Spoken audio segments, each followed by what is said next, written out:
देखिए कि जैसा आपने बताया मेट्रोलॉजिकल डिपार्टमेंट की वेदर एडवाइजरी है और वाइडली उसको सर्कुलेट भी किया गया है लोगों तक डाउन द लाइन कि आज शाम से लेकर कल तक हमें काफ़ी कॉशियस रहने की ज़रूरत है। और कश्मीर के लिए ये अच्छी बात भी है क्योंकि स्नो सीज़न का हम सभी लोग इंतज़ार कर रहे होते हैं और लास्ट वीक की जो स्नो सीज़न रही उससे भी जो टूरिस्ट फुटफॉल है काफ़ी बढ़ा है और अभी आगे भी हम उम्मीद करते हैं कि नए साल का जैसे आगाज़ हो रहा है तो टूरिस्ट फुटफॉल इस स्नो को देखते हुए और बढ़ेगा और इनफैक्ट बढ़ भी रहा है। और साथ ही साथ जो आपने पूछा कि वेदर एडवाइजरीज को देखते हुए जो हमारी प्रिपेयर्डनेस रहती है उसके ऊपर हम लगातार काम करते रहते हैं। पिछले कुछ दिनों में ऑनरेबल सीएम साहब ने भी इस मुद्दे को रिव्यू किया है जिसमें सभी डिपार्टमेंट्स ने अपनी प्रिपेयर्डनेस के बारे में बताया। मैं डिवीजन लेवल की बात करूं तो हमारा जो integrated command and control centre है वो काम करता है 24 घंटे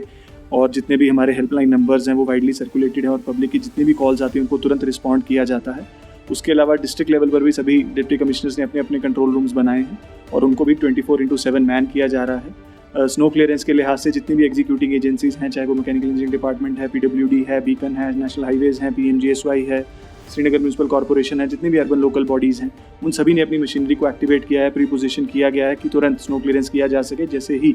कुछ लोगों को ट्रांसपोर्ट की या डिस्ट्रप्शन महसूस होती है। उसके अलावा पावर के लिहाज से पावर के लिए भी जो फीडर्स हैं उनको भी रेक्टिफाई करने के लिए मशीनरी को इन प्लेस किया गया है और DTs को भी बफर स्टॉक मेंटेन किया गया है। ट्रांसफार्मर ऑयल का भी बफर स्टॉक को इस बार एक्सेसिव कैपेसिटीज़ में हमने रखा है ताकि लोगों को किसी प्रकार की मुश्किलात ना आए। Food and civil supplies department ने अपनी डंपिंग को पहले ही वक्त रहते हुए 30 नवंबर तक सभी जगह पे कंप्लीट किया था, बॉर्डर एरियाज़ में भी, और जो हमारे 893 स्नो बाउंड स्टेशन हैं वहाँ पर भी अगले 4 महीने के लिए राशन को डंप किया गया है। LPG स्टॉक्स की भी डंपिंग की गई है और हेल्थ डिपार्टमेंट ने भी अपनी जो जितनी भी हमारे इंस्टीट्यूशंस हैं उनके अंदर जो हीटिंग अरेंजमेंट्स और जो मेडिसिन हमारे difficult hard to reach areas में अवेलेबल करानी होती हैं उनको अवेलेबल कराया गया है और वल्नरेबल पेशेंट्स, हमारी प्रेग्नेंट लेडीज़, उन सभी की मैपिंग करके उनको भी सेफ जोन्स में शिफ्ट करने की हिदायत दी गई है और टाइम टू टाइम किया भी जा रहा है। तो ओवरऑल सारे अरेंजमेंट्स इन प्लेस। सर हम देख रहे हैं, देखिए ऐसा है, ये जो सिक्योरिटी रिव्यू और असेसमेंट रहती है हमारे एंटी सोशल एलिमेंट्स को लेकर के सुरक्षा सेफ्टी के लिहाज से, सिक्योरिटी के लिहाज से,